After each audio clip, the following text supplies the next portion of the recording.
Bueno, ¿cómo les va? Yo también fui una de las disertantes de este curso, de esta escuela de dirigentes, así que, bueno, un gusto volver a verlos a todos. La verdad que no, formalmente nunca presentamos, pero Patricio insistió y, bueno, la verdad que para mí es un gusto que Juan Pablo Itois esté hoy con nosotros. Él es un amigo de hace muchos años. Compartimos muchísimos años de gestión en UNOVA, desde diferentes lugares, así que la verdad que nada, nos une una larga trayectoria. Bueno, más allá de la amistad que tenemos con Juan Pablo, él tiene también unos muy amplios antecedentes en todo lo que es las ciencias políticas, es politólogo, tiene un magíster en los temas, también se ha doctorado en ciencias políticas. Está finalizando su doctorado en ciencias políticas. Ojalá. Ha participado también, además de la gestión de UNOVA, ha participado en la gestión municipal de la Municipalidad de Junín, ha participado, acompañado en la gestión en otros ministerios, así que bueno, la verdad que nos parecía que era un perfil más que indicado para que nos acompañara en esta nuestra primer escuela de dirigentes. Y bueno, la verdad que tenés un grupo sumamente interesante, variado, hay distintos, entre las personas que están hoy sentadas hay distintas profesiones, distintas disciplinas, distintos ámbitos de pertenencia institucional, así que me parece que va a ser interesante la charla. Así que bueno, Juan Pablo, muchísimas gracias por estar acá con nosotros. Y los dejo así pueden escucharlo a él. Gracias, Silvina. Bueno, buenas tardes. En primer lugar, bueno, agradecer a Patricio, que ahí se va, que ahora vuelve, por la invitación para estar hoy con ustedes y contarles un poco que este proyecto de la Escuela de Dirigentes que ustedes están llevando adelante en este primer ciclo, nosotros en la UNOVA también lo hemos desarrollado, lo venimos haciendo hace más de 10 años, y en la ciudad de Junín también lo hemos expandido a otras ciudades cercanas a Junín: Pergamino, Rojas, Chacabuco, 9 de Julio, Lincoln, y la verdad siempre nos ha dado mucha satisfacción, porque no solo permite el interactuar con el público que se inscribe, que se interesa y que tiene esta vocación por formarse y también por participar políticamente, más allá del lugar que uno lo haga, sino que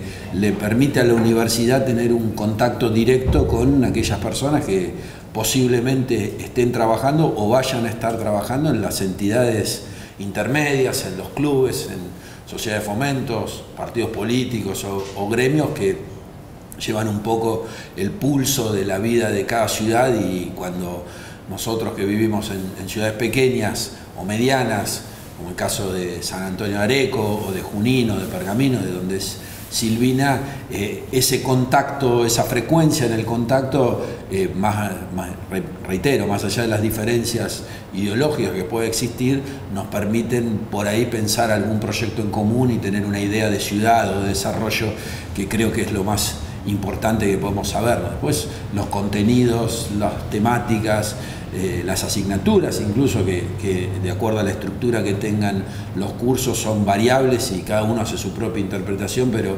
yo creo que la vocación por formarse y la vocación por brindar a partir de la solidaridad, porque es un gesto solidario el hecho de querer capacitarse para trabajar socialmente, es el puntapié inicial para transformar una realidad que muchas veces es muy dolorosa, con distintas circunstancias, y que cada uno de nosotros siempre lo ve reflejado, ya sea en su vida cotidiana, con su familia, sus relaciones, amistades o con su trabajo.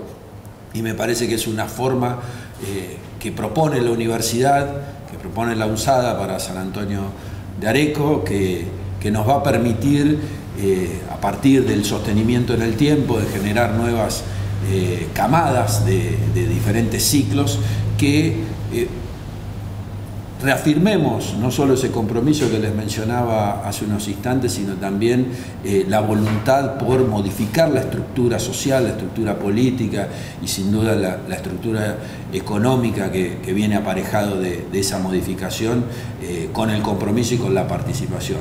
No hay posibilidad de modificar el desarrollo o de intentar cambiar el desarrollo de una ciudad o de una región, incluso de un país, sin la participación ciudadana. Yo creo que es fundamental hacer hincapié en que todos nosotros, más allá del rol que ocupemos en determinado momento, somos ciudadanos, que tenemos derechos y tenemos obligaciones, y que muchas veces nos olvidamos de esas obligaciones y exigimos los derechos que obviamente están reconocidos por ley o constitucionalmente, pero que a veces necesitamos dar ese plus, esa energía extra que todos aquellos pueblos que han logrado transformar una realidad lo han hecho. La Argentina tiene un potencial enorme, lo hemos visto, ya lo hemos hecho en algún momento de nuestra historia a partir del desarrollo humano. Hemos generado capital humano desde los más diversos rincones de nuestro país que nos permitieron durante distintas épocas, como les decía, generar condiciones de mejora en la calidad de vida, en el bienestar, en el bien común, que es algo de lo que voy a hablar en un ratito, y que no podemos resignarnos a tener hoy una realidad que es abrumadora en algunos casos y que muchas veces por ahí para nuestras generaciones o algunas anteriores o la que nos sigue generacionalmente pierda la esperanza o pierda la expectativa de poder desarrollarse, de poder estudiar, de poder trabajarse en el lugar donde nacieron, y eso es frustrante, es muy frustrante. Y creo que con un granito de arena que aportemos todos podemos empezar a modificar esa realidad. Y la democracia siempre es mucho más palpable cuando es cercana, y no hay nada más cercano que la democracia local, cuando se da en un municipio, cuando se da en un gobierno local y en las distintas relaciones sociales y políticas que cruzan esa realidad local. Por eso muchas veces vemos, convivimos, tratamos, coincidimos o no, con vecinos, con dirigentes, con funcionarios que alternativamente se cambian de rol. Es como ponerse o sacarse el saco. A veces es un vecino y a veces es el intendente o el concejal o el funcionario. Y esa proximidad, ese vínculo más cercano, más incluso fluido en algunos casos, nos permite ver otra expresión de la democracia. Muchas veces también lo que vemos es que la magnitud de las cuestiones, fundamentalmente aquellas que tienen que ver con los procesos macroeconómicos, son tan lejanos que el vecino o el ciudadano común no encuentra una respuesta o muchas veces incluso ni puede imaginarse cómo llegar a esa respuesta. En cambio, en la democracia local, en la democracia de cercanía, como algunos la definen, esa proximidad, esa vecindad, no digo que va a resolver un problema, pero muchas veces encuentra una palabra o encuentra un oído que escuche, que es tan o más importante que encontrar una solución a un problema en determinado momento. Y la política tiene eso y nos permite de alguna manera generar nuevas relaciones y regenerar vínculos que a veces parecieran que están perdidos o que están dormidos. Y creo que es fundamental encontrar un sentido a esa vocación y a esa participación. Desde lo que hoy a mí me toca traerles y tratar de dialogar con ustedes, porque espero que no sea un monólogo. Yo, como decía Silvina, soy politólogo y hablo mucho y muchas veces me excedo, entonces lo que les pido es que si alguno tiene algún comentario o alguna pregunta o algo para decir mientras yo vaya planteando los dos temas que voy a tratar de exponerles hoy, que me interrumpan, me avisen, me hacen un gesto, levantan la mano y que se pueda generar un diálogo, que podrá ser un intercambio o un debate, eso lo veremos. No simplemente una pregunta o una consulta o un comentario, como les decía. Cuando Patricio me pidió venir hoy a Areco para dar esta clase en la Escuela de Dirigentes, me comentó cómo era la estructura que había tenido desde el inicio y que ya estaban terminando el ciclo, y me propuso que yo le propusiera, valga la redundancia, un tema a exponer. Obviamente, como soy politólogo, no iba a hablar de otro tema que no esté vinculado a la política o al Estado o a la organización del Estado, al poder, a las relaciones de poder o a la democracia, así que elegí la política y el poder como dos conceptos, como dos definiciones, pero también como un camino a transitar a lo largo de lo que nosotros podemos entender como es la participación política. Y para hacerlo un poco más polémico en el intercambio de ideas, lo que voy a hacer es plantearles dos definiciones o dos conceptos totalmente diversos sobre qué es la política, confrontando a dos autores clásicos de la ciencia política, y realizar lo mismo con el poder. En el caso de la política, yo les voy a traer de alguna manera las ideas o las definiciones que plantearon sobre la política Aristóteles, que seguramente lo habrán escuchado nombrar, que fue un pensador y un filósofo griego del siglo IV, siglo V antes de Cristo, en Atenas, hoy la capital de Grecia. En ese momento era una ciudad-estado. Y el otro autor o pensador con el que lo quiero confrontar es Nicolás Maquiavelo, más cercano en el tiempo, no tanto, de la Edad Media, siglo XVI, Florencia, Italia, es donde él nació, vivió casi toda su vida y donde desarrolló prácticamente toda su obra, que tienen dos concepciones totalmente diferentes sobre lo que significa la política. Y la segunda parte, o el segundo concepto que quiero introducirles, es el de poder. Y para eso también voy a repetir lo mismo que con Aristóteles y con Maquiavelo. Les voy a plantear qué es lo que opinan sobre el poder dos autores alemanes prácticamente contemporáneos, porque son del siglo XX, como son Max Weber, de comienzos del siglo XX, y Hannah Arendt. ¿Cómo? Y Hannah Arendt, que seguramente también la han escuchado nombrar. Son dos concepciones, dos visiones diametralmente opuestas sobre qué significa el poder, cuál es el sentido que adquiere el poder o el ejercicio del poder, y qué consecuencias tiene ese ejercicio del poder. Así que un poco ese es el planteo de lo que voy a llevar adelante en este rato que tenemos para conversar. Así que bueno, para iniciar el tema sobre la política, yo les decía que por un lado tenemos las definiciones o concepciones aristotélicas, son aquellas que se elaboran a partir de lo que pensó y expuso Aristóteles y cómo lo transmitió, y por otro lado las concepciones o filosofías maquiavélicas, a partir también de la definición que es mucho más simple de la política de Nicolás Maquiavelo, pero es mucho más impactante la forma en la cual Maquiavelo entiende la política y la relaciona con el segundo concepto, que es el poder. ¿Quién fue y qué hizo Aristóteles? Todos conocemos, googleamos, ponemos Aristóteles, aparece Wikipedia, nos dice dos o tres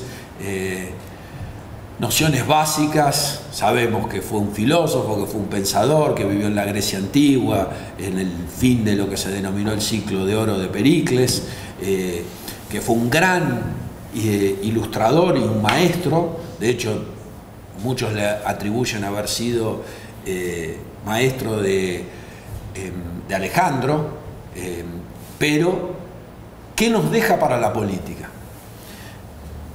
Aristóteles entiende a la política a partir de una idea de la búsqueda del bien común. Él lo que dice es que la política es una actividad a partir de la cual los seres humanos buscan soluciones a los problemas comunes. Y esa búsqueda de soluciones a los problemas comunes está relacionada con qué es lo que se quiere alcanzar, aquel fin que se quiere lograr. Y el fin último que se quiere alcanzar es el bien común. Entonces, a la definición o a la concepción aristotélica de la política se la define como cooperativa también. ¿Por qué? Porque Aristóteles cree en la polis.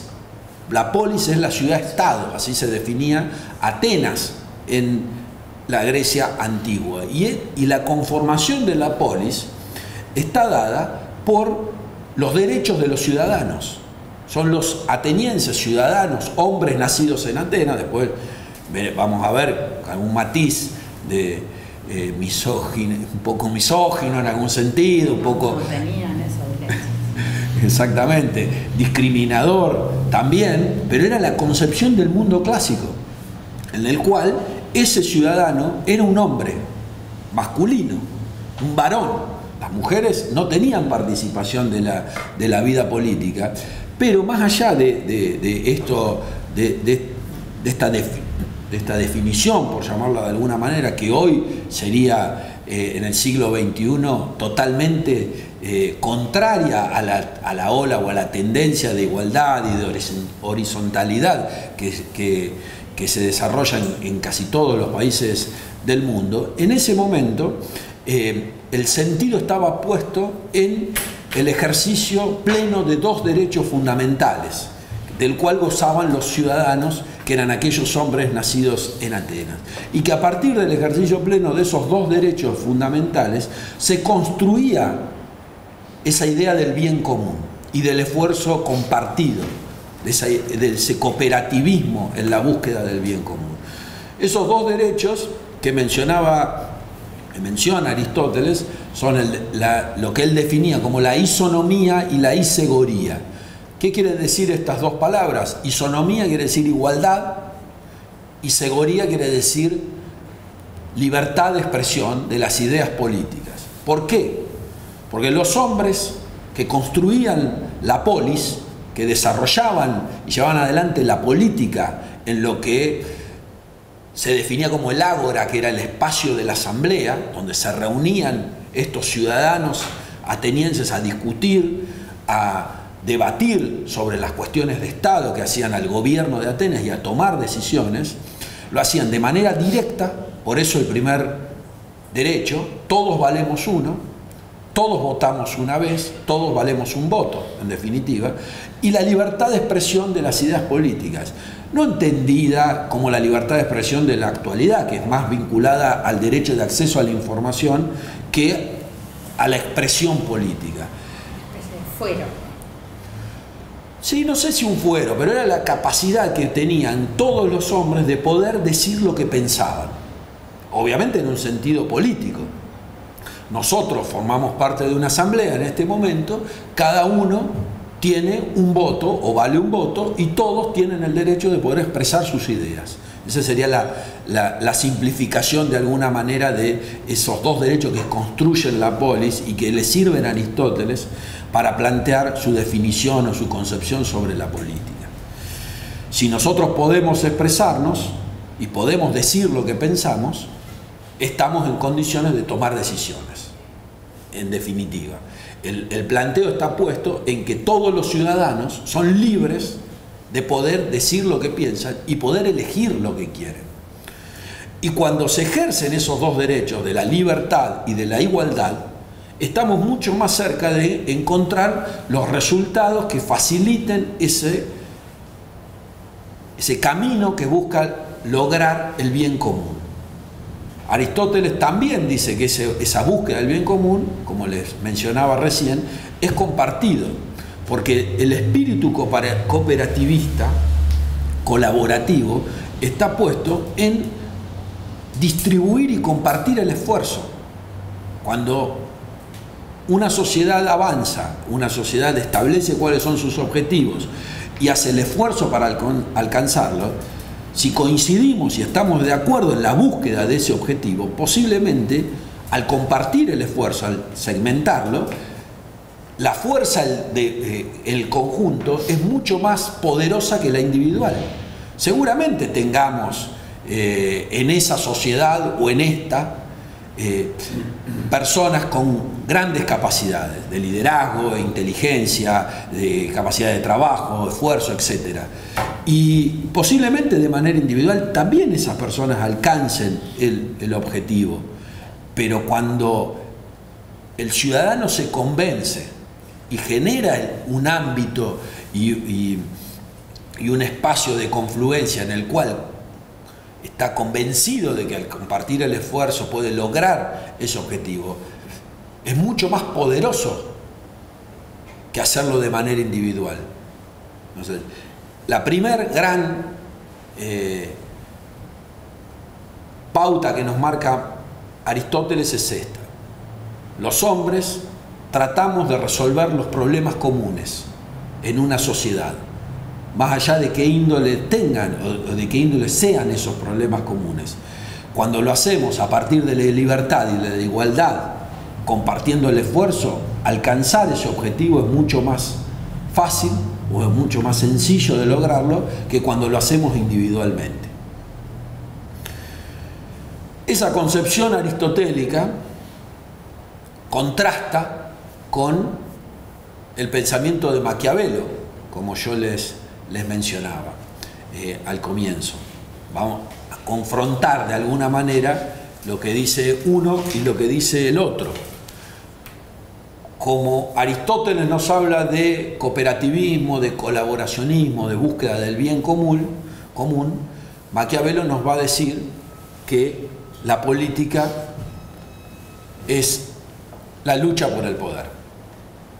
Y cuando la política se reduce a la lucha por el poder, no hay ninguna posibilidad de cooperar, no hay ninguna posibilidad de compartir, porque el poder es uno solo, y el poder se ejerce o no se ejerce, se lo tiene o no se lo tiene.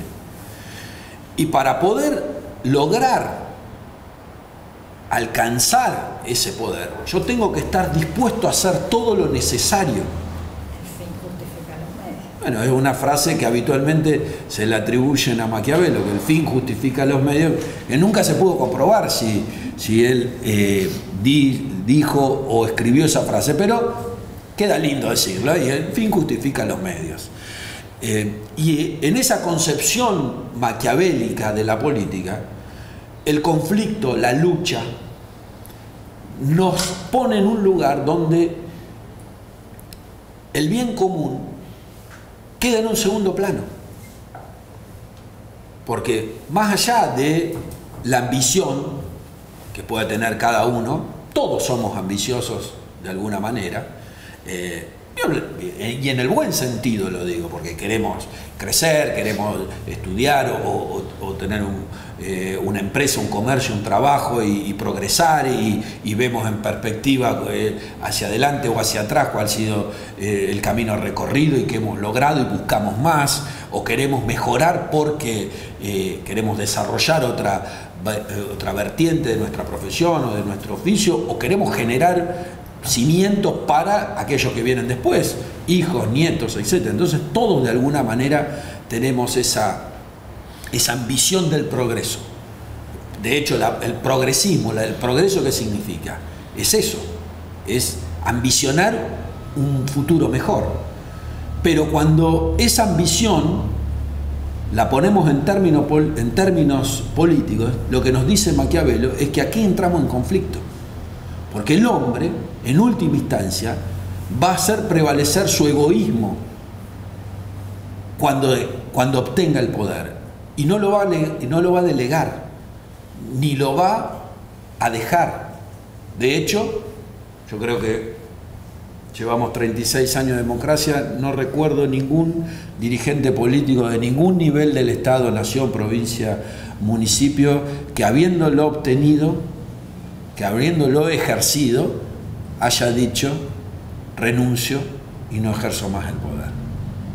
De hecho, les diría que lo rápidamente que me viene a la memoria es solamente la renuncia de Duhalde en el año 2002, ¿se acuerdan? Cuando tiene que convocar a elecciones para el año 2003, pero que fue causada por esa manifestación que causó la muerte por la represión policial de 2 manifestantes de izquierda en el puente Pueyrredón, en Costecchi y Santillán. Sí, pero eso es la renuncia al cargo. Yo me refiero a una cuestión más filosófica, es renunciar al ejercicio del poder. No hay... Eduardo Duhalde sigue ejerciendo un poder, si bien no está en un cargo. Está bien, podríamos interpretarlo de esa manera. O no tomar el ejemplo. De hecho, filosóficamente ninguno entregó el poder. Más allá de haber renunciado al cargo o haber dejado de lado esa magistratura que ejercían, en este caso el presidente de la República, tanto Alfonsín como, que fue el ejemplo que mencionaste, como también el de Duhalde que dije yo. Dejemos los apellidos de lado. Lo que nos va a plantear Maquiavelo... No, el ejemplo me parece que está dado en dejar por ahí las ambiciones, las pretensiones por el bien común. Porque entiendo que fueron las dos. Por más que haya habido circunstancias, digo, tranquilamente se puede porfiar, seguir en esa posición y estirarlo por una cuestión de poder de oír. Y me parece que son... Sí, en la contrastación de los hechos nos vamos a encontrar que en el año 89 Alfonsín renuncia y anticipa la entrega del poder a favor de Carlos Menem, pero unos años después es candidato a senador por la provincia de Buenos Aires. Y Duhalde, además de haber realizado lo mismo en el año 2002, ese renunciamiento y adelantar el mandato que le correspondía finalizar, después tuvo varios intentos que no lo concretó tan fehacientemente como Alfonsín, que de hecho fue candidato y fue electo senador por la provincia de Buenos Aires, pero tuvo varias intenciones de posicionarse políticamente nuevamente y no lo consiguió, distintas circunstancias políticas del momento. Pero en la concepción filosófica de lo que plantea Maquiavelo, lo que nos está diciendo es que esa ambición por alcanzar el poder, por tenerlo, por ejercerlo, lo que nos obliga es a estar permanentemente en una situación de conflicto. Porque la política es entendida por la búsqueda del poder. Si no hay búsqueda por el poder, pierde sentido. Maquiavelo, el planteo o la pregunta que nos haría es: ¿qué sentido tiene participar políticamente si uno no tiene la ambición de liderar o si uno no tiene la ambición de gobernar? Esta es la contrastación entre el pensamiento aristotélico del pensamiento maquiavélico.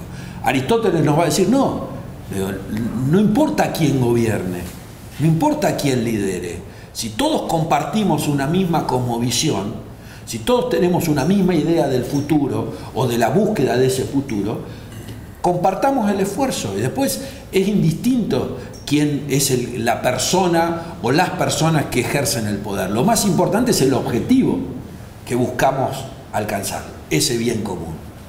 Y Maquiavelo es totalmente contrario a ese posicionamiento, a esa postura aristotélica. No puedo compartir nada porque lo que busco es el poder. De hecho, sí. El poder siempre entendido como o con un cargo en una estructura gubernamental, hablamos, porque vuelvo, hay personas que tienen mucho poder, incluso más poder que ciertos cargos. Todas las relaciones son relaciones de poder. En un rato, cuando yo les planteé la teoría de Max Weber y la de Hannah Arendt, lo vamos a ver específicamente con Weber. Weber define el poder como una relación de mando y obediencia. Y en todas las relaciones sociales hay relaciones de poder. Se los va a decir Weber, Weber tiene Me refiero ¿sí? más a la política, por ejemplo. No, por supuesto, el ámbito al que yo de alguna manera hago referencia es al de la política, pero la política no es solamente la política partidaria o el ejercicio del gobierno. De hecho, una relación de padre e hijo es una relación política y es una relación de poder. En términos weberianos, sería una relación de mando y obediencia. Perfecto. Yo creo que la concepción de Aristóteles, en definitiva, termina de alguna manera, o es el primer paso y después se termina dando lo de Maquiavelo. Alguien tiene que conducir, alguien va a terminar teniendo el poder. Por más que vos quieras compartir la teoría, porque alguien después, independientemente, tiene el poder. Y ahí es donde depende quién, en mayor o menor medida, lo delega o lo entrega. Puede ser una definición. Si yo sería un defensor de Maquiavelo, te diría que es imposible lo que estás planteando, porque si yo tengo el poder, ¿por qué razón lo delegaría? ¿Qué motivo tendría yo para dejar de ocupar ese lugar central, digamos, en cualquier institución o en cualquier sociedad para cedérselo a otro? No, me lo tienen que quitar, me lo tienen que sacar o lo tengo que perder. De hecho, Maquiavelo desarrolla su idea sobre la política y ese vínculo tan estrecho con el poder a partir de su libro y su obra más reconocida, que es El Príncipe. El Príncipe es el libro que Maquiavelo escribe, que es una teoría, un tratado de teoría política y de ejercicio del gobierno, que en realidad está planteado como los consejos o las enseñanzas que él quiere brindarle a el heredero del trono de Florencia. Florencia era una ciudad-estado, ubíquense en la Italia septentrional de comienzo del Renacimiento, fin de la Edad Media, donde había una familia feudal, que era la familia de los Medici, que gobernaba Florencia, y no me acuerdo cuál era el título nobiliario que tenía Medici, pero Lorenzo de Medici, que era su hijo, era el heredero de ese título, que en algún momento iba a ser el señor de Florencia. Entonces Maquiavelo redacta ese tratado de política y gobierno dedicado a Lorenzo.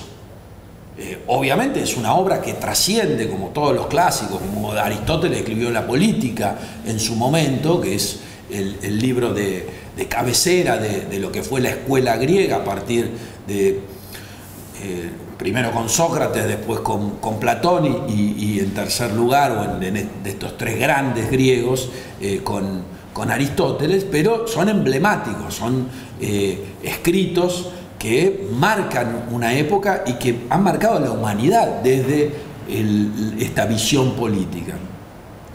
Y Maquiavelo en ese sentido es muy polémico porque permanentemente nos provoca.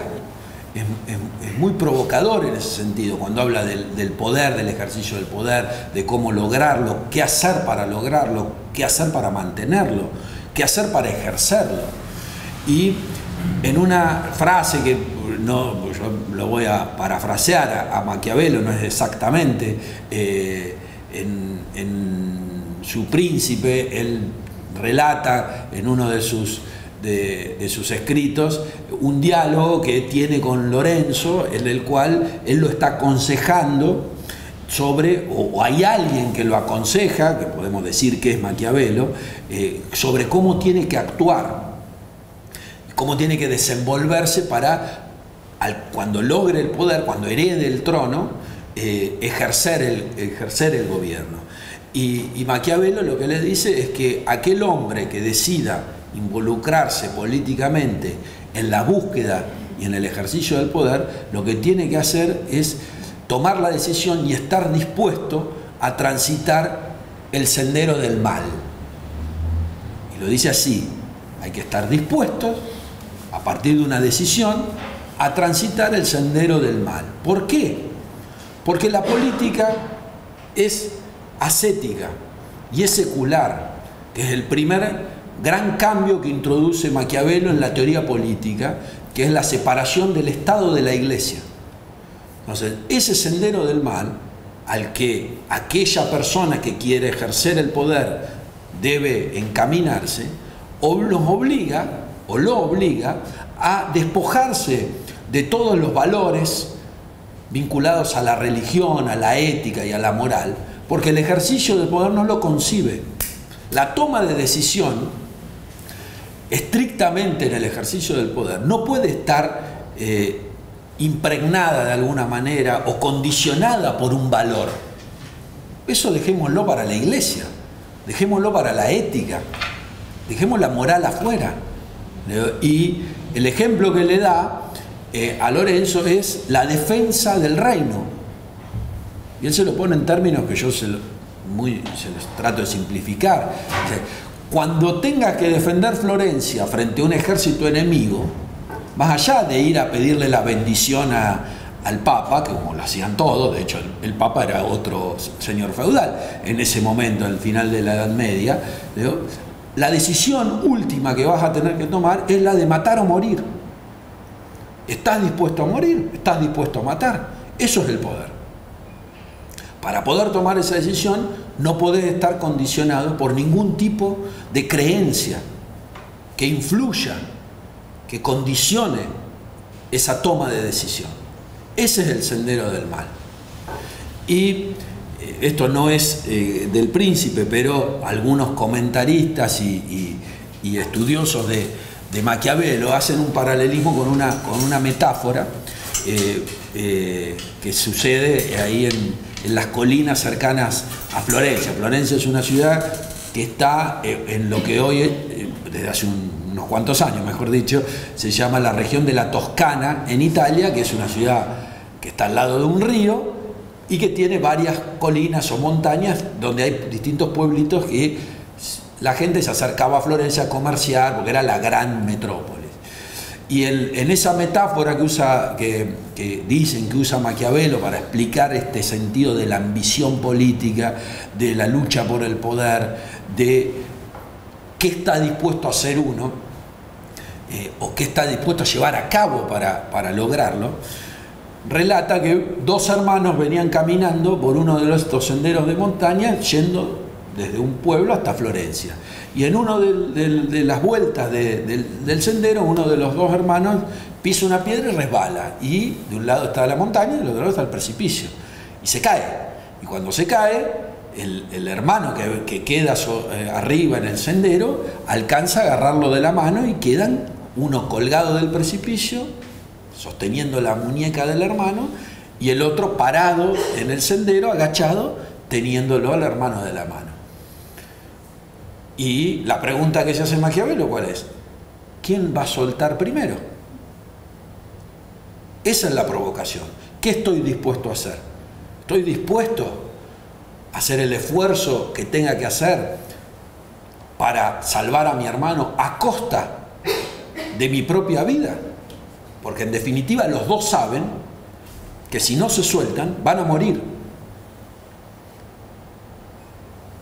¿Estoy dispuesto a hacerlo? ¿Hasta cuándo voy a soportar el peso? Piensa el de arriba. Dice, ¿en qué momento voy a utilizar ese instinto animal de supervivencia que tenemos todos, los animales, nosotros, los humanos, y me voy a salvar, aunque el que se caiga sea mi hermano? Y después se plantea la pregunta a la inversa. El que está en el aire piensa, ¿me voy a llevar conmigo a mi hermano? ¿O voy a abrir la mano y lo voy a salvar? ¿O voy a permitir que él se salve a costa de mi propia vida? No tiene respuesta, es un dilema. El planteo de Maquiavelo está ahí. Esa es la provocación, el ruido que de alguna manera nos hace. Porque estamos hablando de hermanos, de una relación, le diría, las más cercanas que pueden existir. Pero en última instancia, la decisión en la toma del poder está ahí. ¿Quién tiene el poder? ¿El que está parado arriba o el que está parado abajo, o el que está colgando del precipicio? ¿Quién va a abrir la mano? ¿Quién va a salvar al otro? Eso es poder. El que toma la decisión es el que manda. Y ese es el dilema. Y esa es la provocación. O sea, la política es eso. Es esa provocación permanente. Es la toma de decisión llevada al extremo, permanentemente, donde nos confrontan, donde nos pegan en la frente. Cada decisión nos golpea. Y esa es la política. Maquiavelo dice que eso es la política. El que consigue interpretar esa provocación y puede despojarse de todos los condicionamientos para tomar la decisión, abro la mano o no la abro, es el que está capacitado para actuar políticamente. Todos los demás son amateurs, diría. No están en condiciones de desarrollar fehacientemente y más allá de todo el significado que tiene la política, esa relación de política y poder. Y acá tenemos la primera gran confrontación. ¿Qué pensamos? ¿Que la política es cooperativista porque todos ejercemos nuestros derechos en busca de un bien común? ¿O la política es conflictiva y lo que busca es el ejercicio del poder? No lo sé. Argentina, siglo XXI, qué sé yo. Sí. No se habla mucho de la confianza entre ciudadanos en una sociedad, digamos, que a mí me parece que si yo vivo en una sociedad más de Aristóteles, soy ciudadano como un vecina, tengo mucha confianza y estamos todos participando, entonces elegimos que una persona va a dirigir o va a tener poder, confiándonos que esta persona va a tener suficientemente ética, moral, para dirigirnos en un buen camino, ¿no? Sí, no, es totalmente válido. Vivir en esa sociedad. No, cada uno elige la sociedad en la que quiera, pero eso es un ideal. Después nos toca vivir en la que... Con el ser humano que ha optado por este tipo de política. ¿Quiénes somos nosotros que optamos por estas políticas? Nosotros votamos esta política. No, por supuesto. Todos tenemos una concepción ideal sobre la política y sobre cuál es el fin de la política. ¿Es que Maquiavelo ha conseguido destruir bastante confianza entre el ser humano? No, yo no creo que haya destruido confianza. Yo creo que lo que Maquiavelo nos dio a partir de sus ideas políticas y su concepción de la política es, voy a ser un poco polémico, una dosis de realismo respecto de ese espíritu individualista, egoísta, que todos tenemos, en mayor o en menor medida. Lo que hace Maquiavelo, al plantearnos la política tan brutal, es decirnos qué es lo que somos. O lo que somos en parte. ¿Por qué somos la especie que ha dominado el mundo? Aparte del cerebro y porque razonamos. Porque somos la especie más cruel. Somos capaces de... Somos capaces... No, como especie. Somos capaces de llevar la crueldad al máximo extremo, como en el conjunto. No estoy hablando en términos individuales. Cada uno después tiene sus valores, sus ideas, sus creencias, qué está dispuesto a hacer, qué no está dispuesto a hacer. Pero desde que existe el hombre en el mundo, desde que existe la humanidad, hemos venido conquistando a las demás especies, imponiéndonos, y lo hemos hecho de la manera más brutal, y lo hemos hecho cruelmente. Estamos dispuestos a hacer desaparecer el planeta para imponernos. ¿Qué es eso? Es lucha por el poder. Después, hay matices, obviamente. Eso no significa que una sociedad deba optar por un modelo aristotélico o por un modelo maquiavélico. De hecho, la política, lo que tiene hoy, vista a la distancia de un siglo y medio, un poco más, 2 siglos, pongámosle, desde el principio del siglo XIX, cuando en Estados Unidos y en Inglaterra empieza a expandirse de alguna manera la democracia como forma de gobierno, que hay diferentes versiones.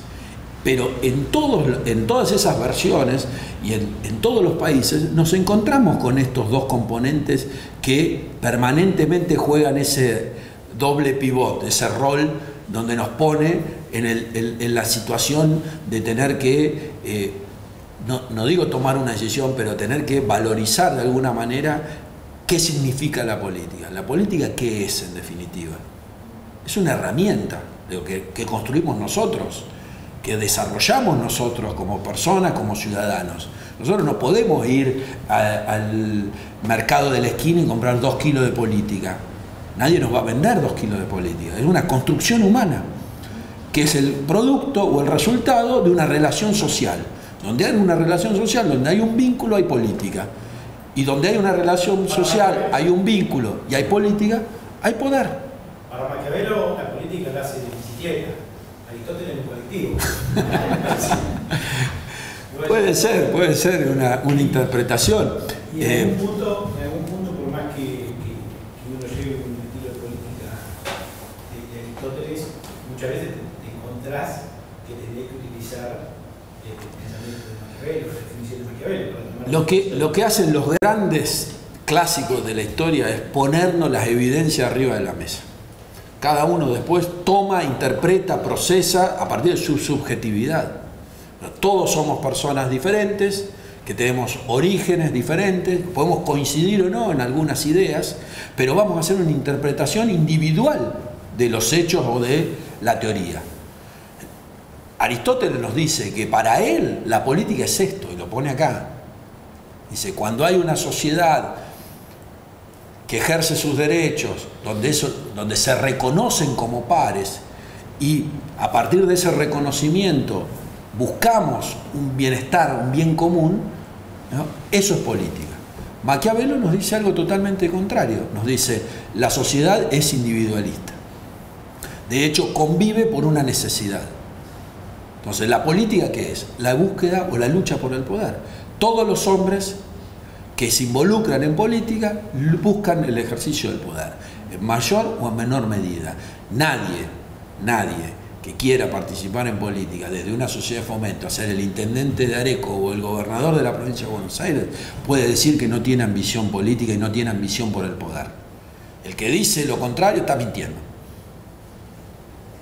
Todos, en mayor o en menor medida, de acuerdo al lugar que ocupemos, al rol que nos toque dentro de ese grupo, esa sociedad, todos tenemos la ambición política de buscar el poder. Denle poder a un hombre y se darán cuenta de lo que es, dice el dicho.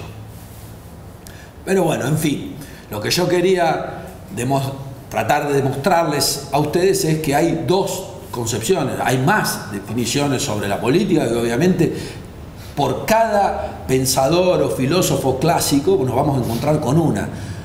Yo quise traerles, por un lado, muy sintéticamente y muy agarrado con alfileres, lo que dice Aristóteles por un lado y Maquiavelo por otro, en solo la definición sobre qué es la política, para que vean la confrontación y para que los provoque, porque claramente podemos encontrar que tenemos valores o que tenemos principios que nos pueden inclinar hacia uno o hacia otro. Pero también debemos entender y debemos ver que la política muchas veces los mezcla. Hay un cóctel aristotélico y maquiavélico en el ejercicio del poder o en la participación política. Sí. Que son dos extremos más o menos lo que... Totalmente. Ahora, ¿no hay terceras o cuartas definiciones fuertes sobre las políticas? Sí, por supuesto que las hay. Que sean válidas. Todas las definiciones son válidas, porque estamos hablando de teoría. Después... Estás confrontando dos extremos. Son dos teorías, son dos extremos.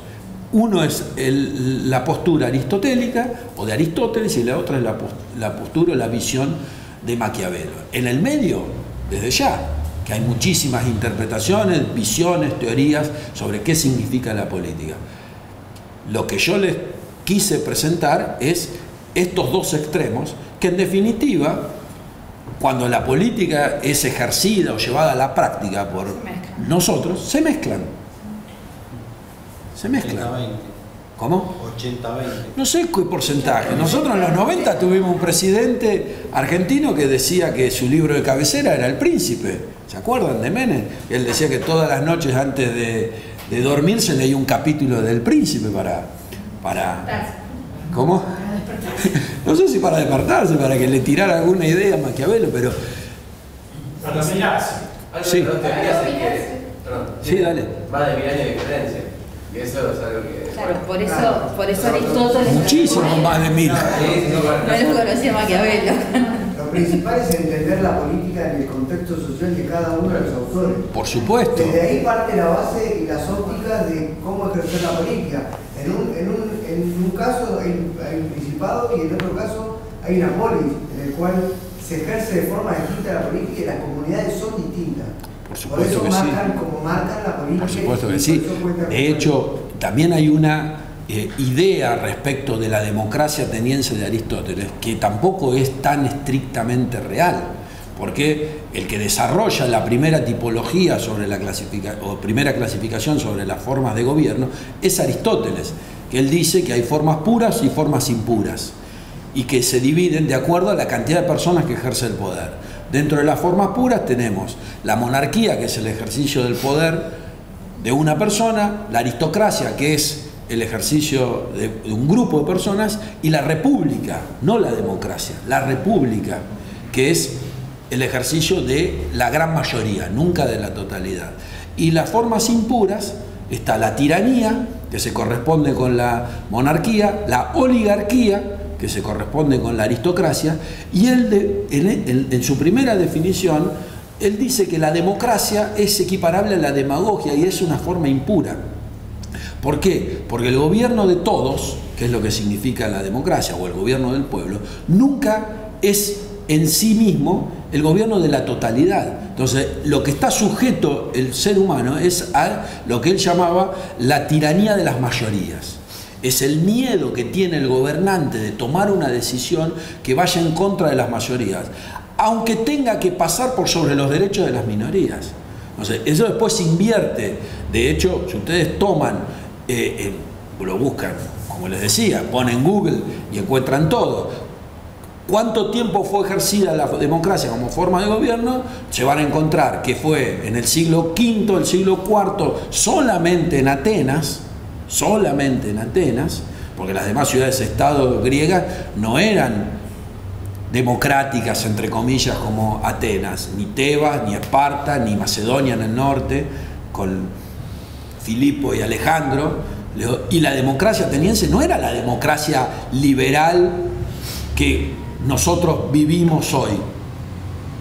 Era una democracia donde participaban solo los ciudadanos, donde había una composición social de esclavos y siervos, donde las mujeres no tenían ni voz ni voto. Eso era democracia. Hay una valoración de la democracia que se dio en los últimos 2 siglos aproximadamente por el ejercicio y por la influencia que tuvo la ideología o el pensamiento liberal, el liberalismo como teoría política, que desde mi punto de vista es la teoría más revolucionaria de la historia de la humanidad. ¿Por qué? Porque primero nos dio las libertades y después generó las condiciones para que todas las teorías políticas que vinieron después sean contestatarias sobre el pensamiento liberal. Pero bueno, eso es parte de otra clase que espero volver en algún momento. Retornando a la política para pasar ya al segundo concepto, que es el poder. Lo que yo quería plantearles para cerrar es esto. Hay 2 extremos. Yo encontré claramente, para confrontarlos, a Aristóteles y a Maquiavelo, porque sus definiciones son el sur y el norte, el blanco y el negro. Pero también, reitero, lo principal de todo esto es no quedarse literalmente con la teoría. Es la interpretación que cada uno de nosotros hacemos sobre la teoría. Y si estamos dispuestos a participar de la vida política, de la institución que sea, hagamos ese ejercicio de interpretar y nos vamos a encontrar siempre con el dilema sobre qué es aristotélico y qué es maquiavélico, o cuando también sucede o puede llegar a suceder que necesitemos de los dos. No lo sé. el bien común tomo una decisión, puedo perjudicar a otros, ¿hasta qué punto soy capaz de...? Por supuesto que sí, por supuesto que sí. Pero bueno, ahí está el punto. El que tenga esa solución será un iluminado, no lo sé. Pero bueno, y también con quién ejerce el poder y cómo lo ejerce. Porque en una democracia como en la República Argentina tenés distintos matices, hay gobernantes que tienen una forma de ejercer el poder, otros más maquiavélicos. Estamos de acuerdo, pero lo que yo te diría es, primero, de alguna manera, interpelar las teorías. Después llevarlo al territorio o al país donde vos quieras buscar el reflejo. Porque si no, no es igualitaria esa comparación. Porque puede ser y que se dé o no, y que cada uno tenga distintas interpretaciones. Podemos los dos vivir en la misma ciudad, tener los mismos intereses, tener ideologías políticas similares o diferentes, y tomar una definición de una teoría y hacer interpretaciones distintas. Puede darse. De hecho, uno de los consejos que Maquiavelo le da a Lorenzo tiene que ver con la relación con el pueblo. Del gobernante con el ciudadano. No sería ciudadano. Ciudadano sería es un concepto moderno, sería súbdito en ese momento. Lo que le dice Maquiavelo a Lorenzo es que el príncipe no puede ser ni amado ni odiado, debe ser temido, porque el temor es un sentimiento que depende de uno mismo. Yo puedo generar temor, en cambio el amor o el odio dependen de un tercero o de un segundo. Entonces, siempre que genere temor, el que ejerce el poder genera temor. La obediencia está dada por el temor, no por el amor. El amor o el odio me sacan a mí, que soy el que ejerce el poder, del lugar, exactamente, del primer plano, de donde yo quiero estar. No puedo tomar decisiones. ¿Cómo voy a tomar decisiones si estoy influenciado por un sentimiento? Bueno, a Dios primero. Pero bueno, esa idea respecto de qué es el poder está puesto en esa frase. El poder lo que genera es temor. Eso es lo que dice Maquiavelo. Y ya que seguimos con el poder, yo les había planteado a Weber y a Arendt. Hannah Arendt y Max Weber. Max Weber, alemán, fin del siglo XIX, comienzo del siglo XX, algunos dicen que es inspirador del nacionalsocialismo alemán, otros dicen que no. Yo les recomiendo leer un libro, un artículo, una publicación muy cortita de Weber que se llama El político y el científico. Es un texto genial que habla sobre la concepción de la filosofía política y cómo el hombre interpreta qué es la política. ¿Lo toma como una profesión o lo toma como una vocación? Eso es lo que nos dice Weber. ¿La política es una profesión o es una vocación? Son poquitas páginas, pero bueno, no es el punto de, pero quería comentárselo. La teoría del poder de Weber es una teoría simple, con definiciones muy sencillas, que sigue un hilo conductor, que tiene diferentes pasos o etapas, que una va de alguna manera llevando a la otra. Esquemática, podríamos decir alemán, bien estructurado, y que se relata, que es lo que le voy a hacer yo, muy simplemente. ¿Cuál es el ejercicio? Más allá de la definición de estas distintas etapas sobre qué es el poder, ustedes, no les digo que no miren televisión o deporte, lo que quieran, se pongan a pensar en la teoría del poder de Weber, pero después, si quieren, hagan ese ejercicio. Vean los pasos de cómo se desarrolla la teoría del poder de Weber y busquen algún gobernante. Y vean si se asemeja o no con esa teoría del poder.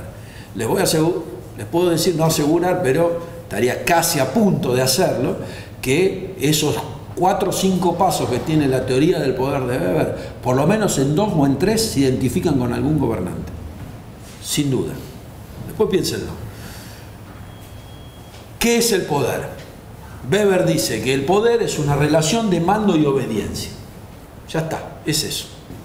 Una relación de mando y obediencia. A manda, B obedece. Esa es la definición del poder. Eso es el poder. ¿Sí? ¿Cómo se interpreta el poder? ¿Y cómo se lo ejerce? ¿Y cómo se lo legitima? Son las otras fases de la teoría del poder. El poder es una relación de mando y obediencia, donde el que manda define cuáles son los medios que tiene a su alcance para lograr ese fin. Eso es lo que Weber denomina la acción estratégica. Es la capacidad que tiene el líder, que tiene el que manda, de poder ver con qué herramientas, qué elementos cuenta para el ejercicio del poder y utilizarlos para alcanzar ese fin, ese objetivo que él se proponga. El bien común, no lo sé. La lucha por el poder, no lo sé. Yo racionalizo, me siento acá y digo, yo soy el que tiene el poder, yo soy el que lo ejerce, ¿qué tengo a disposición? Tengo esto, tengo aquello, tengo lo otro. ¿Cómo lo utilizo para lograr el objetivo que estoy persiguiendo? Eso es la acción estratégica. Solamente pueden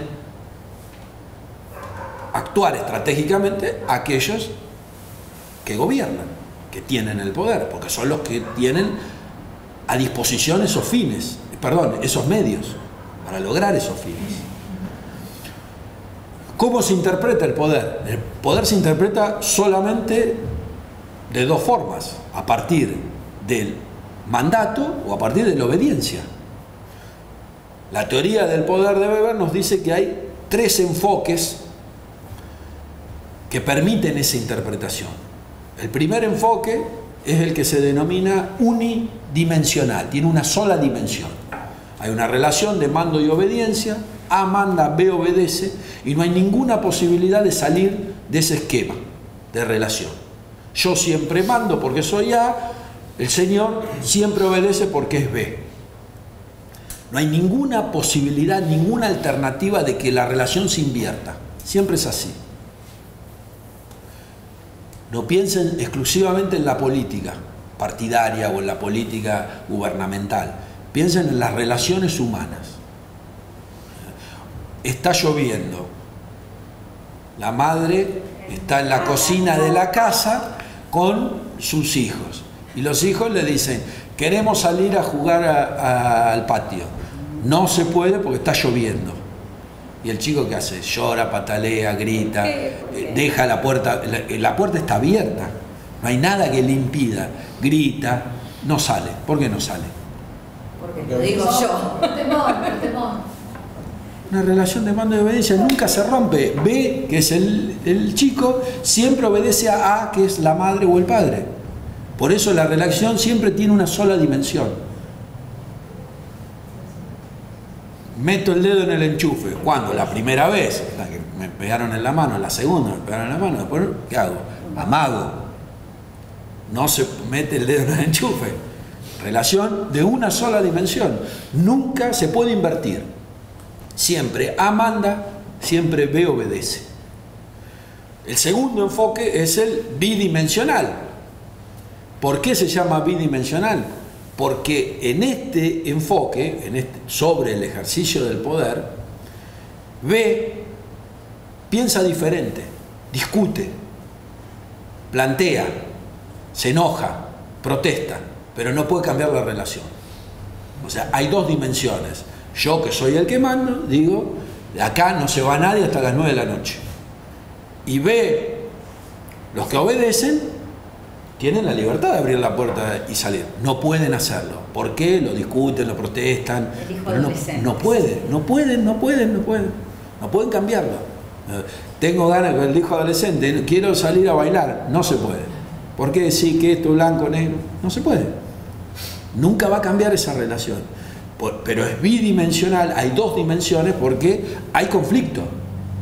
hay polémica, hay disenso, hay discusión, hay planteo, todos ustedes los condimentos que quieran ponerle. Pero A manda, B obedece. El tercer enfoque es el que ya nos plantea la variante, que es el tridimensional. Permiso, me voy a sentar, me canso un poco. Ese enfoque, ¿se escucha bien? ¿Sí?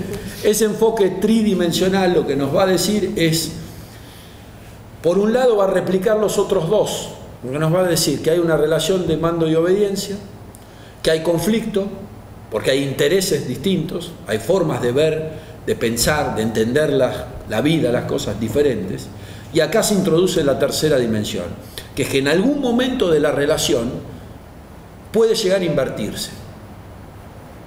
Padres con hijos. Llevémoslo a la política, que es el ejemplo que utiliza Weber dentro de un sistema democrático, cuando tenemos elecciones en 15 días. Se vota, gana el candidato A, asume el poder, tiene un mandato, pongámosle que es de 4 años. La primera etapa de ese mandato obviamente tiene no solo la legalidad, sino la legitimidad de origen de haber conseguido el apoyo popular, entonces puede plantear una agenda de temas y de propuestas que son su plan de gobierno, obviamente, donde ve que es el que obedece en este caso, que lo podemos interpretar ya sea como ciudadano o como oposición, que fue el que perdió las elecciones, no puede imponer ningún tema. ¿Por qué? Porque perdió.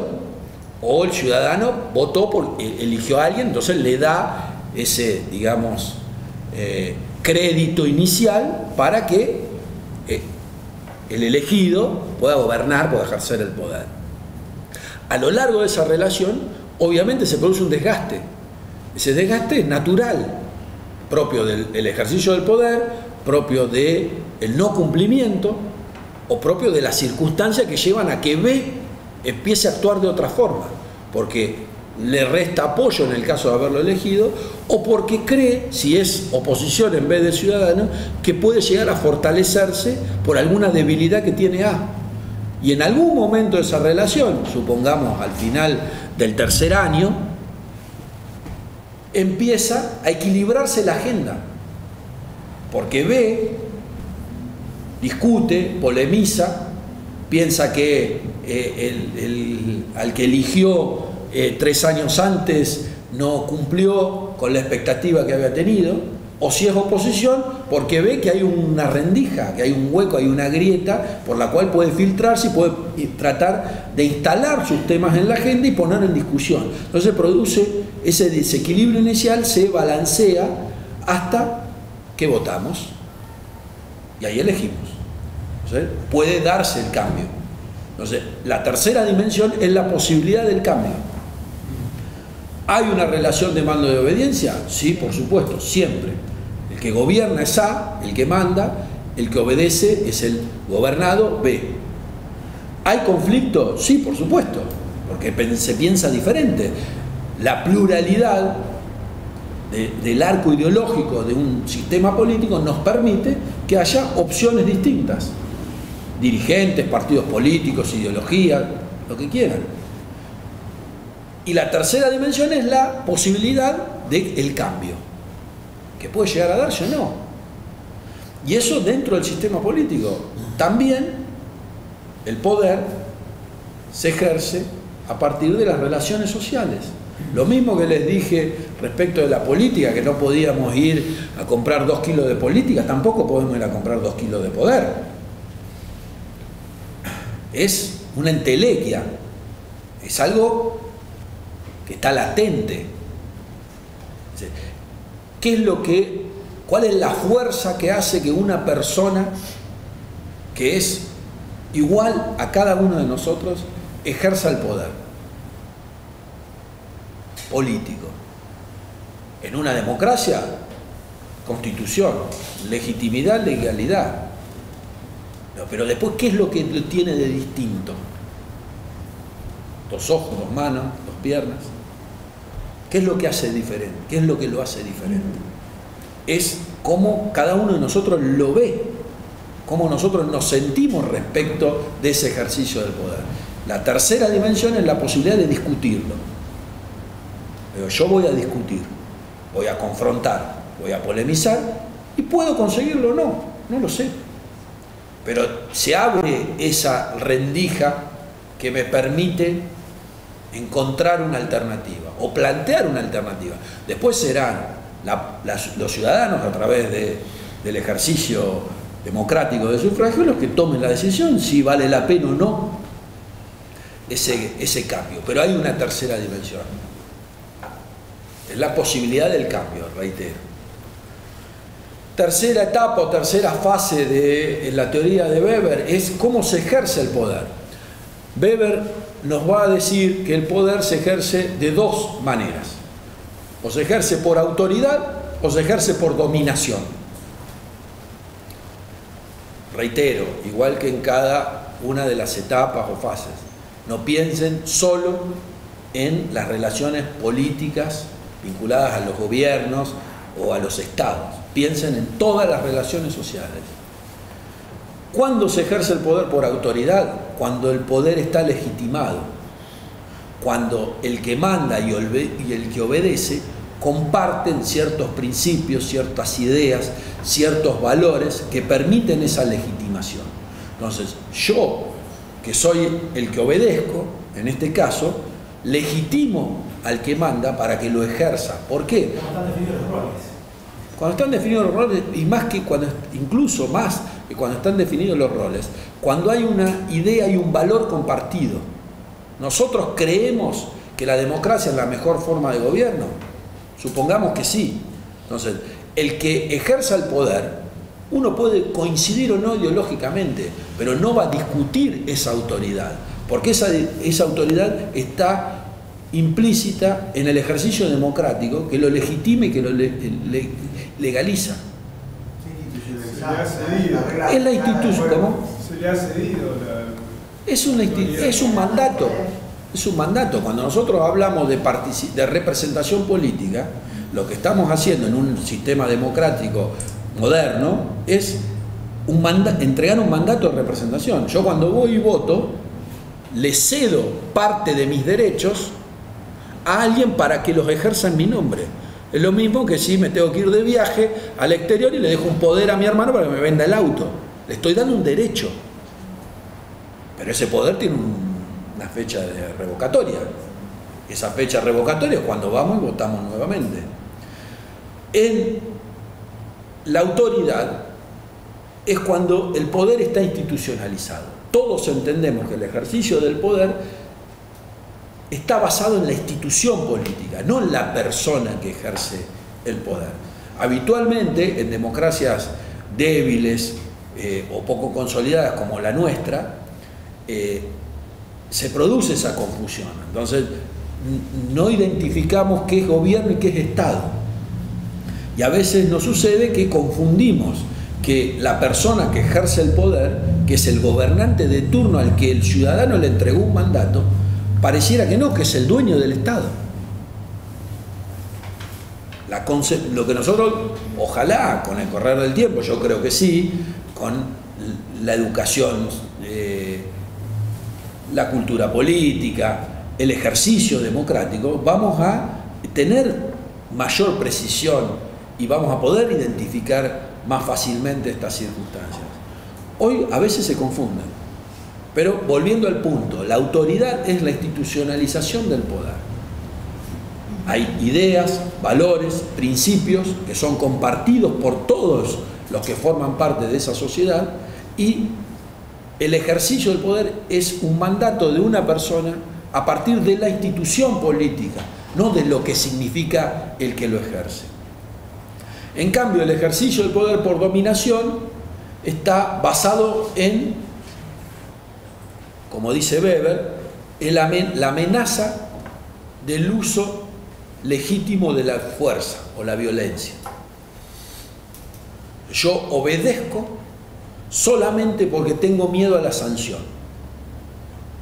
Eso es, y como el Estado es esa institución política, como dice Weber también, que se reserva el monopolio de la violencia legítima, solo lo puede ejercer de esa manera. Hasta luego. No me quedé con ganas de escuchar. Gracias. Si Patricio me invita, habrá segunda. Entonces, la dominación, ¿qué es? Es esa capacidad que tiene el que manda de imponer la voluntad. Yo me impongo la voluntad. Nosotros, como argentinos, que somos un país transgresor, que nos encanta no cumplir la ley. Ejemplo clásico, yo doy clase en un NOVA, en la carrera de abogacía, soy profesor de Derecho Político y siempre le pongo el mismo ejemplo a los chicos. Muchos vienen en bicicleta, en moto, supongo que acá en Areco debe pasar algo similar. Hay más moto y bicicleta que personas prácticamente. Entonces les digo, ¿dónde está la obediencia por dominación? En la amenaza de esa sanción, en la amenaza de ese uso de la fuerza, en cómo nosotros lo interpretamos. El ejemplo claro es el tránsito. Supongamos que en esta esquina hay un semáforo, nosotros salimos ahora un día feo, que no parece primavera, sino que volvimos al invierno, salimos, nos encontramos que llueve, hace frío, y hay un semáforo. Uno está en su coche, en su moto, en su bicicleta, y el semáforo se pone en rojo. ¿Y cuánto dura el semáforo? ¿30 segundos? ¿40? Un minuto, una exageración. 40 segundos. ¿Somos capaces de soportar la tentación de esperar 40 segundos hasta que se ponga en verde? ¿O nos vence el ser transgresores y cruzamos en rojo? Miramos para los dos lados, no viene nadie. ¿Quién va a pasar ahora? Cruzo en rojo. No puedo soportar la tentación de transgredir. Si esa misma situación se planteara 11:30 de la mañana y en la esquina, parte del semáforo, estaría parado un inspector y un policía, ¿yo qué hago? Espero los 40 segundos. No digo que todos, la gran mayoría de las personas espera los 40 segundos. ¿Por qué?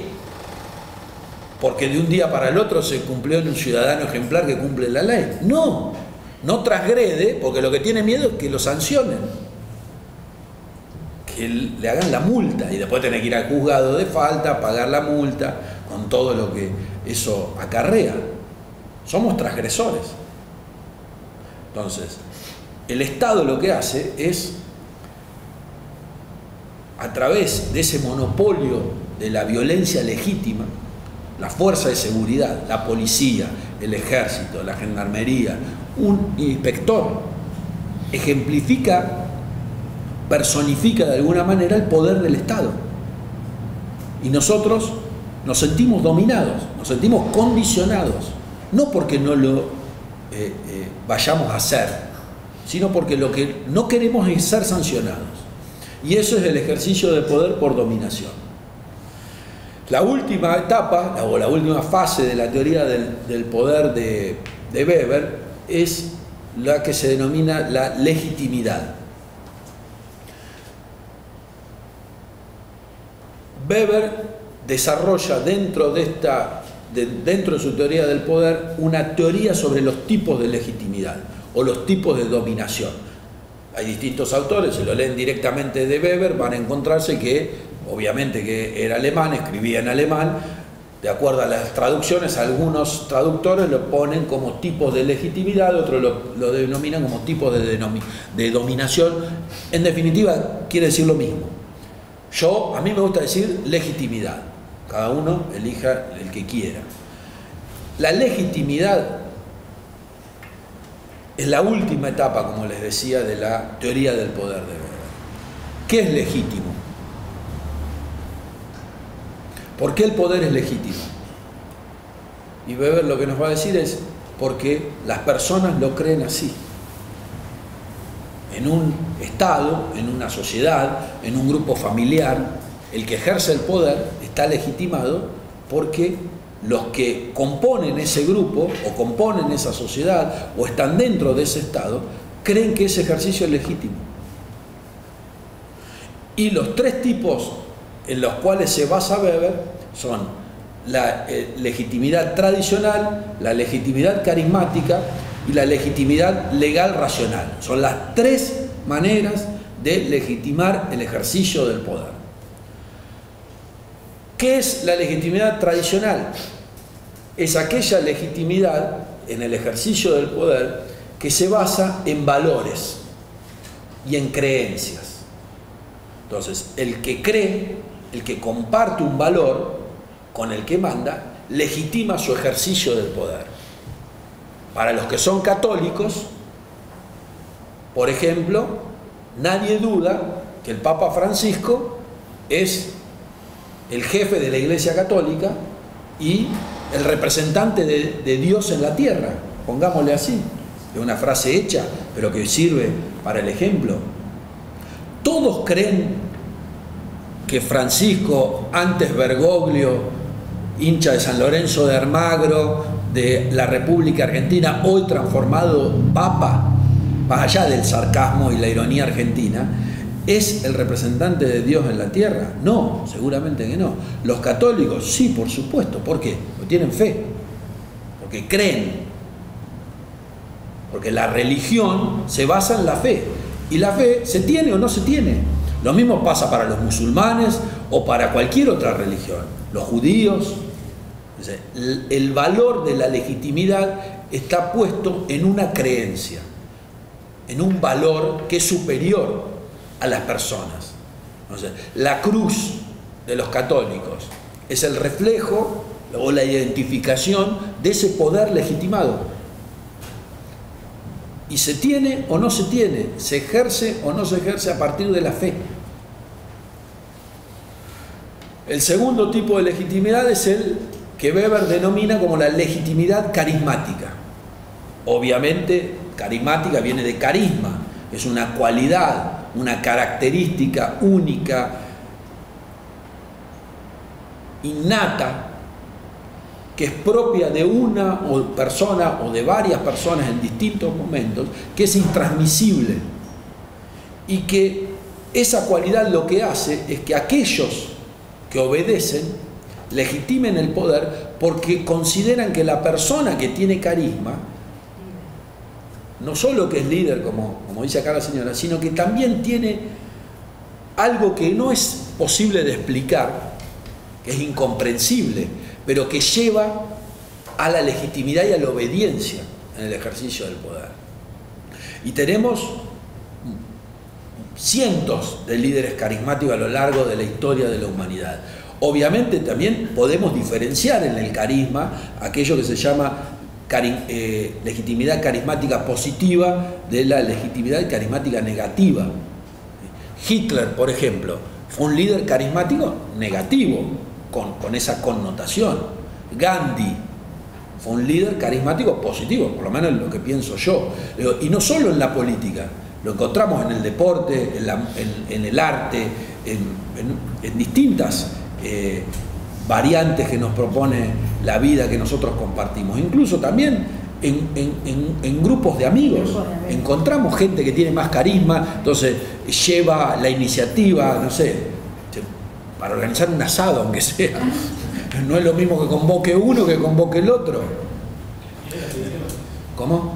Genera seguidores, sí, más, incluso coincido, genera seguidores, pero esos seguidores legitiman que esa persona mande. ¿Por qué?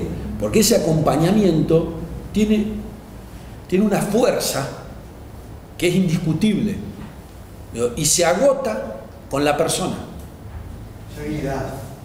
Es por eso le decía que es intransmisible.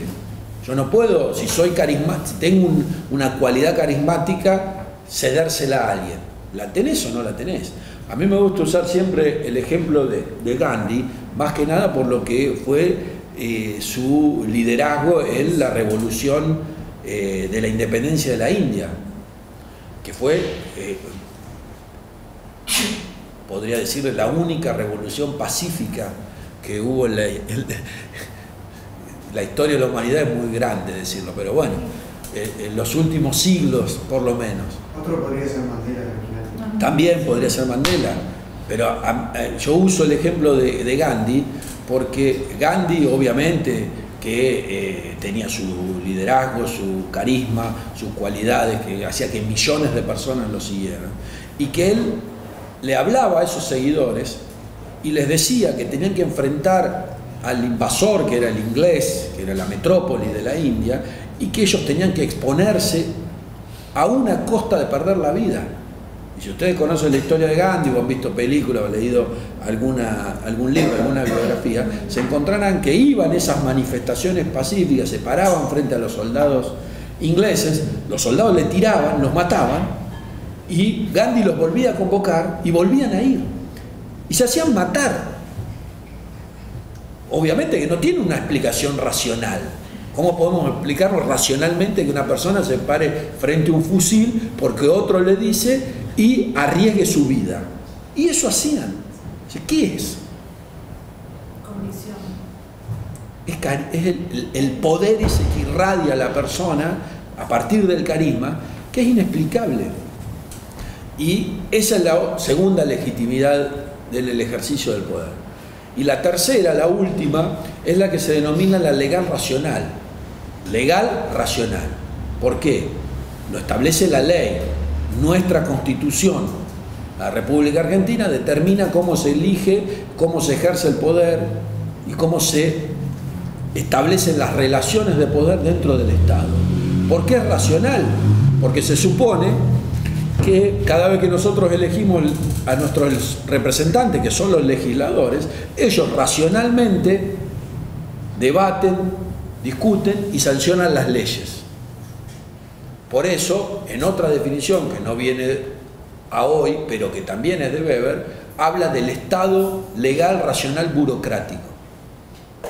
Pero para el ejercicio, para la legitimidad en el ejercicio del poder, en este tercer tipo, lo fundamental es que hubo un debate que se dio a partir de la representación popular, los legisladores, que sancionaron una ley, y eso es lo que legitima el poder. En los sistemas democráticos, la legitimidad legal es la que acompaña a la legitimidad de origen, que es la que da el voto popular. Entonces, Macri es presidente de nuestro país, como lo fue Cristina antes, y Néstor Kirchner, o de la Rúa, Menem o Alfonsín desde el 83 hasta acá, no solo porque hubo una voluntad popular en elegir un liderazgo, sino también porque lo decía la Constitución, y la Constitución es la ley. Ese es el sentido último que tiene la legitimidad legal racional. Lo dice la ley, y la ley está por encima de los hombres. Es lo que los liberales en el siglo XVII llamaban el imperio de la ley. Cuando luchaban las revoluciones burguesas en Inglaterra y en Francia por salir de la monarquía absolutista o la monarquía ilustrada para ir a otra forma de gobierno. El rey estaba por encima de la ley. El imperio de la ley, ¿qué hace? Todos los hombres son iguales y la ley está por encima de ellos. Nadie está por encima de la ley. Y esa es la tercera de los tipos de legitimidad de Weber.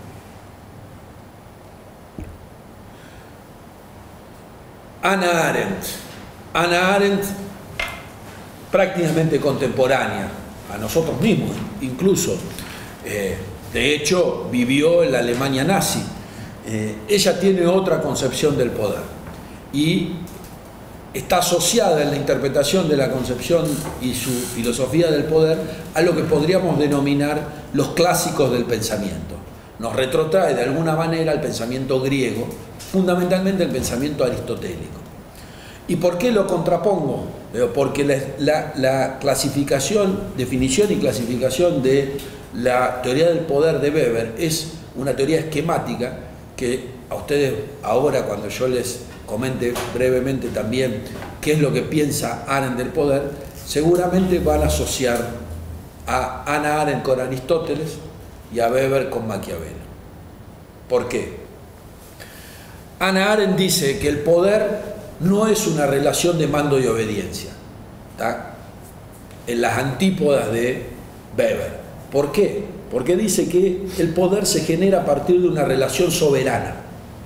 Y esa relación soberana está dada en base a los ciudadanos que componen una sociedad, ciudadano de manera individual, sociedad civil, cuando hablamos del conjunto, que son los que empoderan a un par para que ejerza el poder. Entonces el poder en definitiva es un poder soberano, porque no está en el líder o no está puesto en el que ejerce el poder, sino que está en la ciudadanía, y que por determinadas circunstancias y en determinados momentos decide entregarle el ejercicio del poder a alguien. Entonces, se rompió esa relación donde Weber dice que siempre A manda, B obedece, o que puede haber disputas, puede haber interés, pero nunca se puede modificar hasta la tercera dimensión, porque la concepción es diferente. Weber parte de una relación vertical y Hannah Arendt de una relación horizontal. Todos nosotros somos pares, somos iguales, somos ciudadanos que componemos esta sociedad civil que es este curso de la Escuela de Dirigentes, y decidimos que alguien de nosotros nos represente. Y una visión más natural, más humanista. Sí, totalmente. Por eso se asimila con el pensamiento aristotélico. Por eso, de hecho, la influencia del pensamiento griego clásico está en todos los escritos de Hannah Arendt. Y ella solamente entiende el poder en una sociedad democrática. Por eso fue perseguida por el régimen nazi y por eso tuvo que exiliarse incluso de Alemania, obviamente, más allá de lo que fue la Segunda Guerra Mundial. Esa idea profundamente democrática se basa también en una concepción del bien común, por eso lo comparte con Aristóteles. Hannah Arendt entiende que el ejercicio del poder en una sociedad democrática solo tiene sentido si el objetivo es el bien común, si el objetivo es el desarrollo de todos los miembros que componen esa comunidad. Por eso siempre va a decir el poder es soberano. Los que componen ese grupo le entregan el poder a alguien para que ejerza un mandato. Si lo cumple, posiblemente se lo renueven. Si no lo cumplen, el poder se evapora, desaparece. ¿Por qué? Porque vuelve al ciudadano y vuelve a elegir. Y ese es el círculo virtuoso del sistema político democrático, de una sociedad que se construye a sí misma.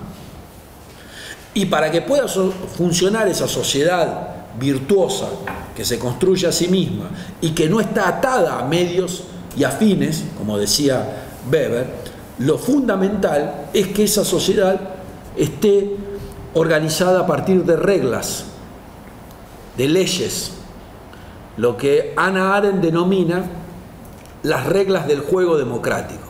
Las reglas del juego democrático son las leyes. Todos los hombres, cada vez que toman una decisión en su vida política, habitualmente, o en la gran mayoría de esas personas, lo que hacen es ceder derechos. Nosotros, como ciudadanos comunes, cada vez que votamos y elegimos un representante o un gobernante, lo que estamos haciendo es ceder parte de nuestros derechos en favor de otro, que nos va a representar o que nos va a gobernar. ¿Por qué lo hacemos? Porque creemos que es la mejor manera de ejercer el poder dentro de una sociedad organizada. Y esa mejor manera de ejercer el poder en una sociedad organizada solo es posible a partir de reglas del juego, de leyes que determinan cómo esa persona va a ejercer el poder. Porque lo fundamental no es solamente que el Estado proteja a los ciudadanos a partir de las leyes, obviamente, y de ese ejercicio del poder, de los posibles abusos o violaciones de los derechos de un ciudadano hacia otro, sino que proteja al conjunto de las desviaciones que puede tener el gobernante, que se transforme en autoritario. Una garantía de la sociedad. Tema en sí. ¿Cómo? Son la garantía de la sociedad. Totalmente, así es. El Estado, a partir del ejercicio del poder basado en la ley, lo que hace es protegernos a nosotros, de nosotros mismos, pero protegernos a todos nosotros del que gobierna. La gran obsesión del pensamiento liberal en el siglo XVII, del comienzo de la Ilustración, con un gran filósofo político que se llamó John Locke, por ahí lo han escuchado nombrar, fue el que desarrolló la teoría de la división de poderes, estaba ahí. ¿Por qué nosotros decimos que el poder es ejecutivo, legislativo y judicial? Los tres poderes del Estado. Porque lo que pensó Locke fue eso. Lo que tenemos que hacer es dividir el poder, darle herramientas a los tres poderes del Estado para que entre ellos se controlen, así no hay alguien que en el ejercicio del poder abuse por sobre otro. El gran dilema es cómo nosotros resolvemos que aquella persona a la cual nosotros le otorgamos una confianza, que es el mandato de representación, no traicione esa confianza y abuse de los derechos de todos. Para eso está la ley, dice Arendt. Toda sociedad democrática se basa en un poder soberano.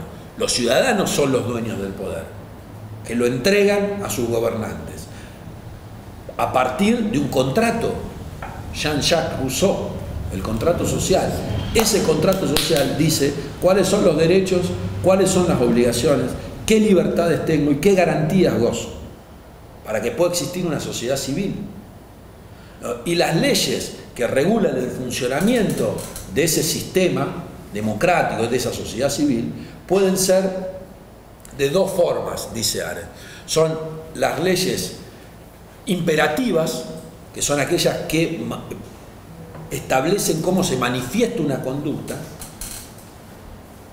y cómo se sanciona o no al que viole una conducta, y las leyes conductivas, que son las que determinan cómo funciona una sociedad.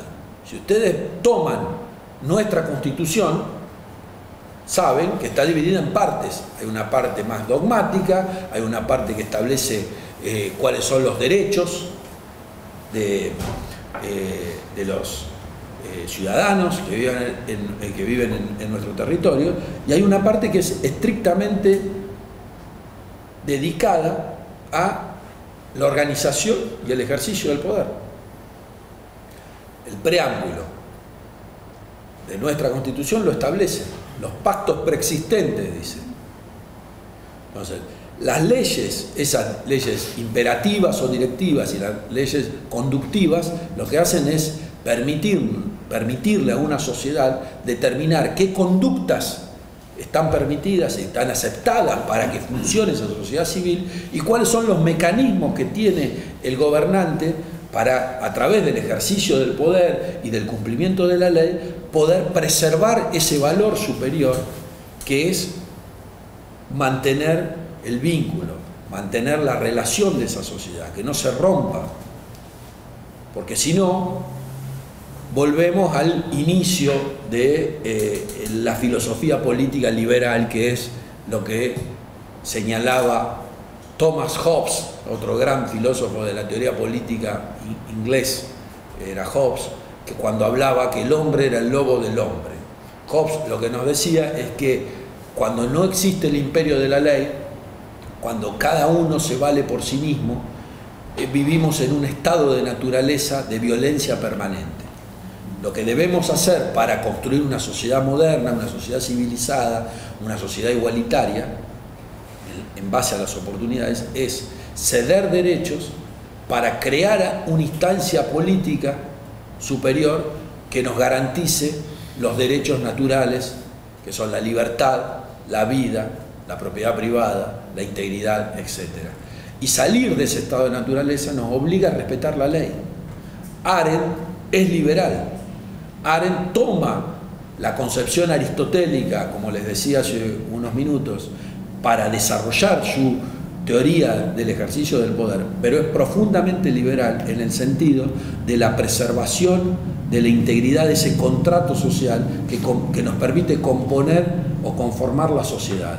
Sin acuerdo, sin un elemento compartido que es el respeto de la ley, no puede existir sociedad, no puede existir sociedad civil. Indefectiblemente, con el paso del tiempo vamos a caer nuevamente en la violencia, y es la violencia la que destruye el Estado. la que destruye el contrato social y la que nos vuelve al estado de naturaleza donde solamente impera la ley del más fuerte o de quien tiene el garrote más grande. Ya salimos de esa etapa. Se supone que hemos evolucionado individual y colectivamente, pero siempre es bueno, de vez en cuando, a veces cuando hay una crisis, reflexionar sobre dónde estuvimos y hacia dónde vamos.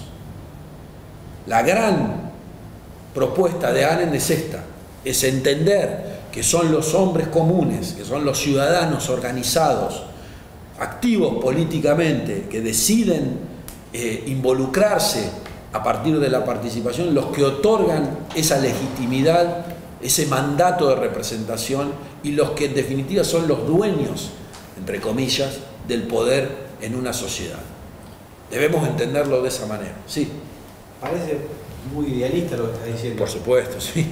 Porque además, digamos, no siempre se discute en tal grado de profundidad lo que una gran masa de gente quiere y los gobernantes, sean del palo que sean, me parece que se llevan más por otro tipo de propuestas y valores y marketing y frases hechas más que por representar los reales intereses del grupo que representan. Totalmente de acuerdo. Claramente yo quería... Entonces, ¿de dónde está la legitimidad de ese poder? No, la legitimidad siempre está en la ley. ¿Quién ejerce el poder? Aquel que cumple con la ley. ¿Por qué ejerce el poder? Está diciendo, es el grupo de ciudadanos que en base a objetivos comunes dice, te doy el mandato y legitimas ese mandato. Bueno, entonces... Está determinado por la ley. La ley dice qué condiciones son por las cuales esa persona llega al gobierno. El que toma la decisión siempre el ciudadano. No significa que cada vez que decidimos, o sea, cada vez que vamos a votar, acertamos. No. Hay un margen de discrecionalidad y que es imposible de acotar. Cuando uno toma una decisión y ejerce un derecho soberano, no sabe si esa decisión, más allá de estar justificada por una idea o por un valor, por lo que sea, va a tener el resultado que uno espera. ¿Por qué esa persona, más allá del resultado, puede ejercerlo? Porque lo dice la ley. Yo lo que le quería plantear, al igual que hice al comienzo con Aristóteles y con Maquiavelo, eran dos posturas también totalmente disímiles, donde hay una, como vos bien lo señalabas, profundamente idealista y basada fundamentalmente en no solo en la razón humana, sino también en el espíritu de los hombres. Nosotros, más allá de racionalizar muchísimas cosas, también tenemos sentimientos. Entonces, esa postura o esa visión idealista sobre qué significa el poder, la concepción filosófica de Hannah Arendt respecto de el compromiso de todos, ¿sí?, contrasta con la racionalidad al extremo de Weber, que nos da una línea de pensamiento donde claramente hay un hecho, una reacción y una consecuencia. Entonces, la propuesta es la misma. Hay dos visiones, hay dos teorías que interpretan lo mismo, el ejercicio del poder. No significa que uno esté bien y que uno esté mal. Lo mismo pasa con la política, con Aristóteles o con Maquiavelo. No es que uno tiene razón y el otro está equivocado. Lo que nosotros, reitero, como dije cuando terminé con la primera parte, deberíamos hacer es tomar qué es lo que nos sirve, qué es lo que nos alimenta, lo que nos permite crecer respecto de estas teorías y encontrar nosotros nuestra propia argumentación. La teoría es la teoría. La diferencia que tienen las ciencias sociales respecto de las ciencias duras es que en matemática 2 más 2 es 4. En política a veces no es 4. ¿Por qué? Porque hay una connotación, hay un valor, hay una subjetividad que muchas veces nos pone frente a la misma situación en resultados diferentes. ¿Dónde está el punto? Siempre en uno mismo. ¿Qué es lo que yo creo? ¿Cómo yo interpreto? Y cómo después yo ejerzo mi derecho. Porque también es cierto que sin ese compromiso por la participación y por la defensa de una idea, es muy difícil construir una sociedad. Nosotros podemos charlar 2 horas como llevamos sobre política, sobre poder, pero después cada uno de nosotros se va a su casa, se come una milanesa, pone Tinelli y apagó el cerebro durante 2 horas. Y mañana nos levantamos y seguimos. Yo no sé, tampoco digo que no hay que mirar y que hay que estar todo el tiempo leyendo filosofía política. No, pero en algún punto ese compromiso ciudadano nos pone en la situación de tener que decidir qué estoy dispuesto a hacer. Hubo un gran presidente que lamentablemente gobernó muy poco en Estados Unidos, que fue John Kennedy, que en uno de los debates presidenciales que él participa, en el primero en realidad, contra Nixon, contra Richard Nixon, donde él de alguna manera él da vuelta la elección a partir de ese debate, él hace una pregunta al público que es una pregunta también muy provocadora.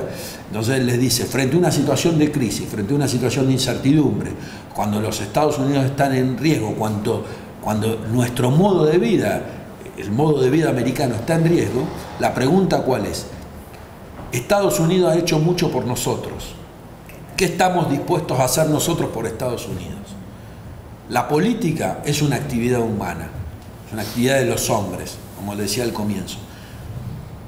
El resultado de la acción política para algunos puede ser bueno, para otros puede ser malo. Cada uno tendrá su propia valoración. ¿Qué estamos dispuestos a hacer para cambiarlo? ¿Algo? ¿Nada? ¿Poco? Cada uno lo sabrá. Y eso es exclusivamente individual. ¿Qué estoy dispuesto a hacer para cambiar esta realidad política? A veces me pregunto si la política actual, hablando sobre todo de Argentina, ¿no? Sí. Si no es casi para nosotros una nueva forma de esclavitud, de donde los políticos están avanzando sobre sí mismos, se transforman en una casta, persona que entra en la política prácticamente no sale más del sistema y empieza a vivir en esa casta y en ese mundo creado por ellos que cada vez se agranda más y cada vez a expensas de nosotros vía impuestos y demás, hacen su propia vida dándonos migajas de lo que generan ellos para que nosotros podamos vivir. Es una interpretación. ¿Qué estamos dispuestos a hacer para cambiarlo? Ningún pueblo, ninguna sociedad tiene mejores dirigentes que los que se merecen.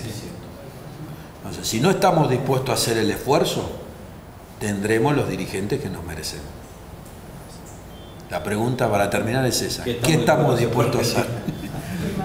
Bueno, muchas gracias por la atención y por la invitación.